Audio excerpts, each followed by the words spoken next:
ఇది ధ్యానంలో పురోగతిపై ఒక క్లుప్త వివరణ. చాలాసార్లు ధ్యానంలో ముందుకు వెళ్లలేకపోతున్నామనిపిస్తూ ఉంటుంది కదా.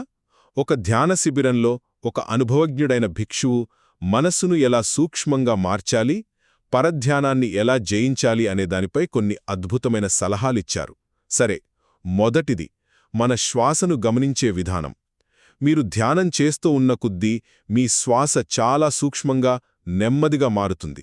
చాలామంది ఇదేదో తప్పు అనుకుంటారు, కానీ నిజానికి ఇదే మీ పురోగతికి అసలైన సంకేతం.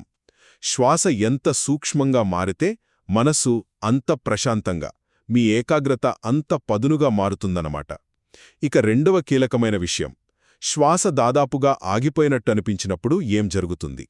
ఆ సమయంలోనే మీరు తెలిసిన ప్రపంచం నుండి, అంటే శ్వాస నుండి తెలియని ఉపచేతన స్థితిలోకి వెళ్తారు. ఈ మార్పుకు భయపడకూడదు. దృఢ సంకల్పంతో ఆ లోతైన అనుభవంలోకి అడుగుపెట్టాలి. ఇక చివరిగా, ఇది చాలా ముఖ్యం, ధ్యానంలో మనస్సు దారి తప్పితే ఏం చేయాలి? అయ్యో, నా మనసు పక్కకు వెళ్ళిందే అని మిమ్మల్ని మీరు నిందించుకోవద్దు. ఎందుకంటే మీ మనస్సు దారి తప్పిందని మీరు గ్రహించిన ఆ క్షణమే అత్యంత శక్తివంతమైన జాగృత అనే ఆ భిక్షు అంటారు. ఆ గ్రహింపును గుర్తించడమే అసలైన పురోగతి.